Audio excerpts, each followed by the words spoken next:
The following video is sponsored by DraftKings Sportsbook. Football fans, I've got the latest and greatest offer from DraftKings that will have you celebrating a big win the second you make your first wager. You see, today, I am partnering up with DraftKings Sportsbook to tell you that right now, all new customers will receive $200 in bonus bets instantly when they place their first $5 wager. Sign up now using promo code Philly500 and take advantage of this offer. That's right, new customers who bet just $5 on any wager will receive $200 in bonus bets instantly. This will allow you to stay in the action. Use your $200 bonus bets on things like same game parlays, my favorite, where they combine multiple bets together for a shot for even bigger payouts. And listen, if sports betting is not yet available in your state, don't worry about it. You can still join in on all the fun with DraftKings daily fantasy offerings across all sports. Download the DraftKings app now. New customers who use promo code Philly500 and bet just $5 on any wager will get $200 in bonus bets. That's promo code Philly500 only at DraftKings. Once again, I'd like to thank DraftKings Sportsbook for sponsoring today's video. And remember, use promo code Philly500. Bet $5, get $200 instantly in bonus bets. But that's promo code Philly500. Like Jerry Jones, I think Bill Belichick is going senile too. First, Nelson Aguilar. Now, Jalen Reagor, and if he thinks he's going to help him with that passing game, he's got something else coming. And I'll tell you this, the importance of the Eagles going 2-0 is crucial because it's very apparent. The Cowboys, they're starting 0-2.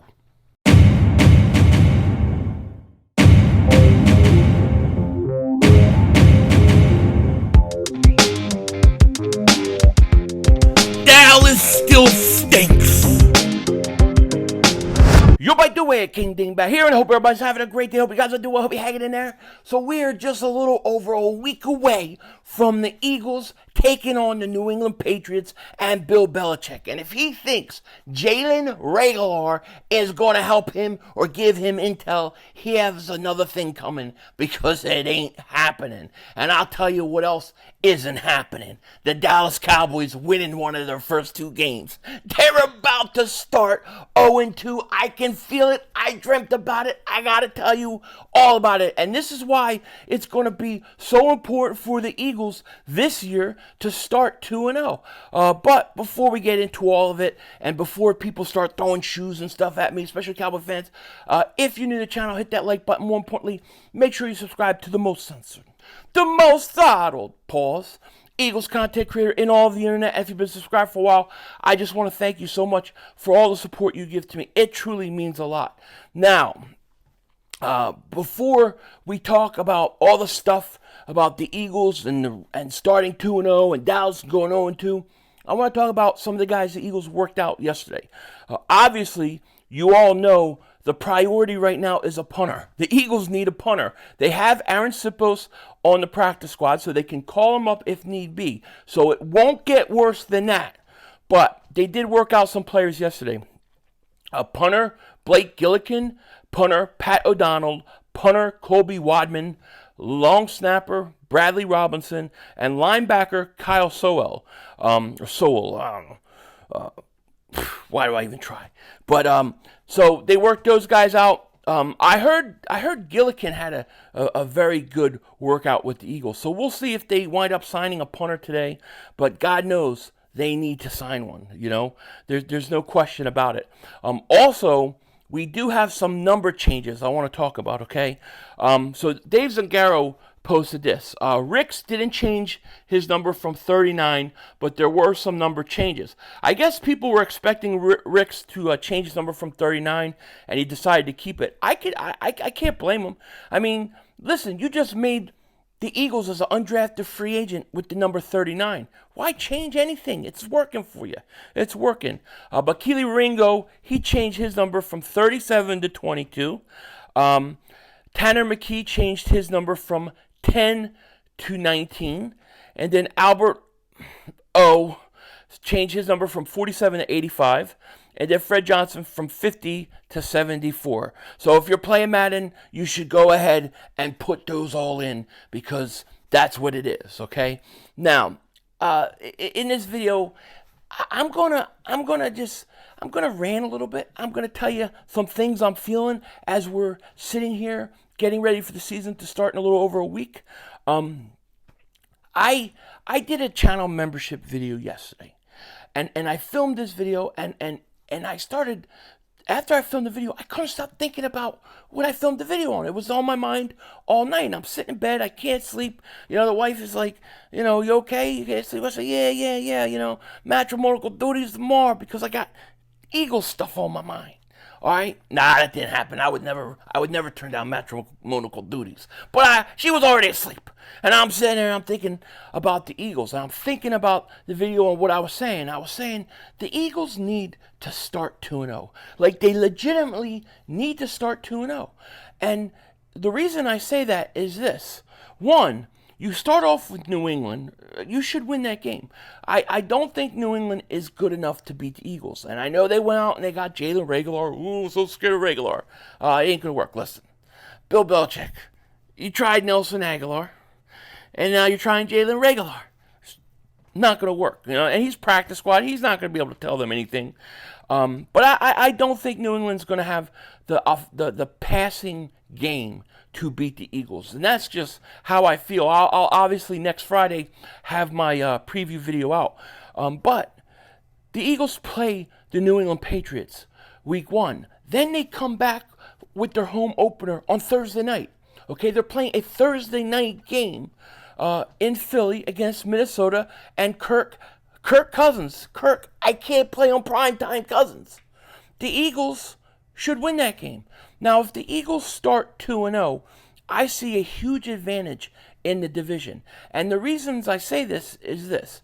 One, if you look at the NFC conference as a whole, it's really a lot weaker than it has been in years. The conference that's tough, the conference that's going to be a bloodbath is the AFC. All the big quarterbacks are there. All the good teams are there except for Jalen Hurts. Jalen Hurts is in a league of his own in the NFC. I don't believe there's a quarterback that can even touch him in the NFC. There is no Aaron Rodgers, and there is no Tom Brady. The path to the Super Bowl in the NFC is huge. And if you have home field advantage, I think you go back to the Super Bowl. So you want to start off good. And the reason why I say 2-0, I think, you know, listen, it's not a sure thing. You could start 0-2 and teams have gone to the playoffs. It happens. But I think that the Eagles' percentages of winning the division and everything greatly increases if they start 2-0.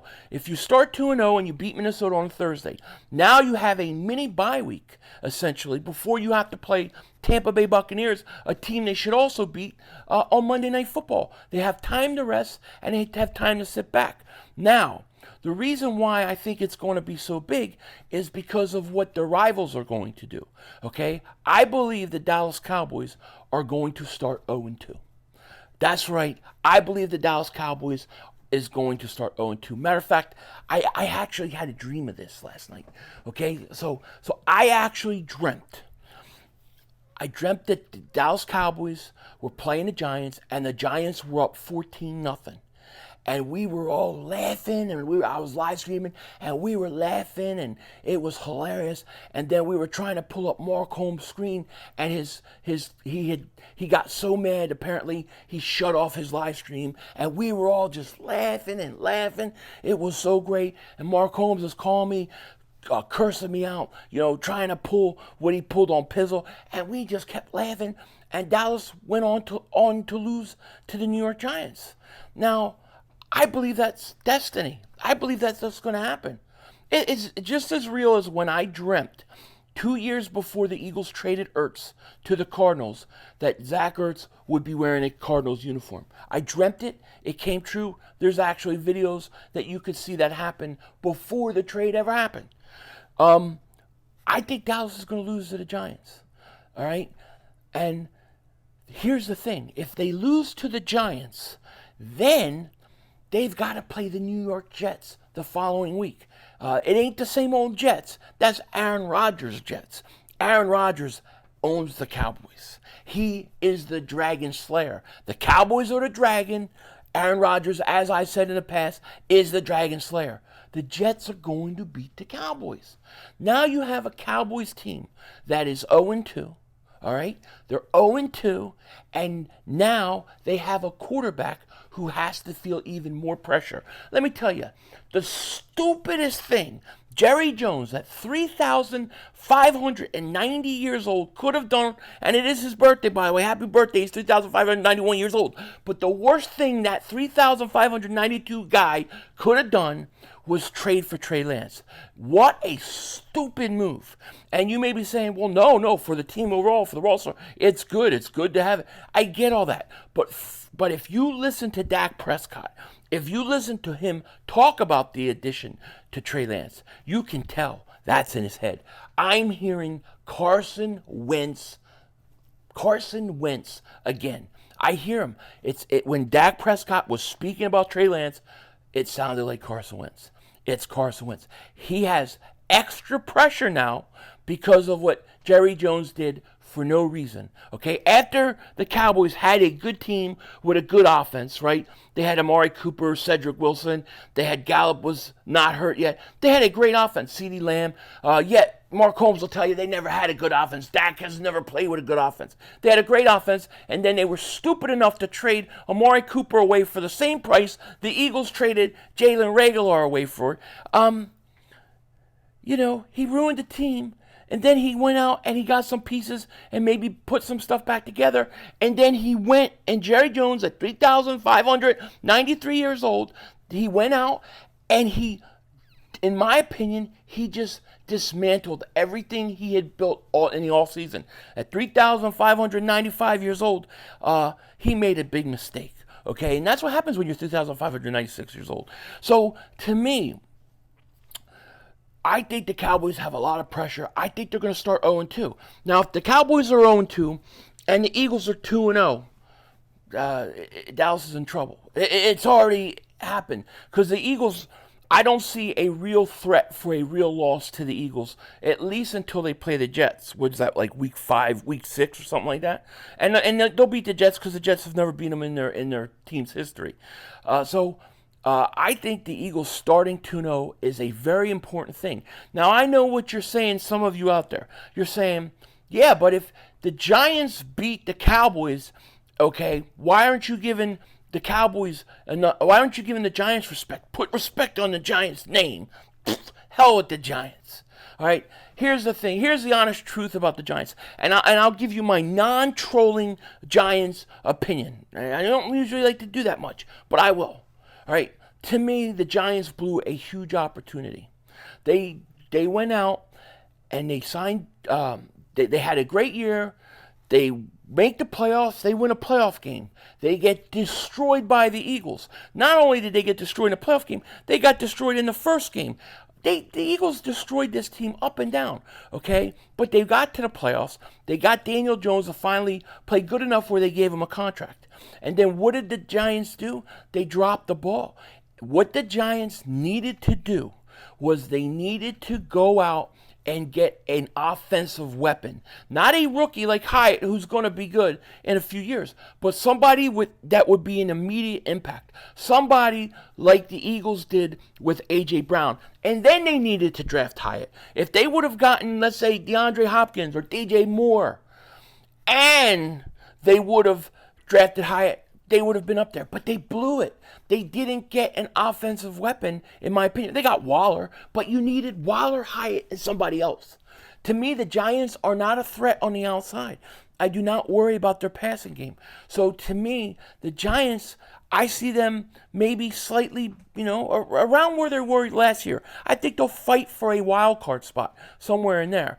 But even though I don't think they're a real threat for the division, when you get into division games and teams in the division play each other, and the Giants are having their home opener against Dallas, or was that Sunday Night Football, the Giants are going to be fired up and ready to go. So the elements and everything is in place for the Giants to win that game. So I think the Giants win that game, but I don't think it makes them a threat to win the division. And then as far as the Washington goes, listen, Sam Howell may be a good quarterback. Until I see it, I don't believe it. And I really do. I really think the Giants did not do enough for Daniel Jones. They needed to do more. They should have gone after like DeAndre Hopkins. To me, it didn't make any sense. You signed what? What did they sign Daniel Jones for? 3 years? You needed to get him immediate help. Hyatt, rookie, I can't count on a rookie. I think he'll be a good addition in a few years. I think he's talented. But right away, it's not going to help him. So the Eagles should start 2-0. The Cowboys should start 0-2. That Minnesota game is a huge early game for the Eagles. If they go 2-0 and they get a mini bye week and they get all that time to prepare for Tampa, Dallas is going to be sweating. You're going to have quarterback controversy like crazy. And I can see Dallas collapsing really, really fast. That's just my opinion, and I'm sticking to it. With that said, take care. Talk to you later. Of course, don't be a dingbat.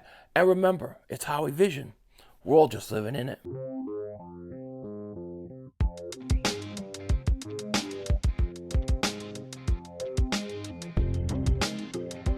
So I get a lot of people saying, hey, Philly, when are you going to give us an update on the kittens? How are the kittens? Well, here's one of them.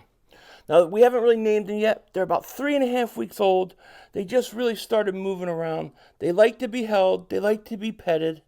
And, yeah, they're really, really pretty. We got 6 of them, 3 girls and 3 boys. Hey, looking around, yeah. So they're just really, really good kittens. They really, really are. And they like to be held, and they like people. So I'll give you guys an update in like another week or so. Denzel Washington, the kitten, out.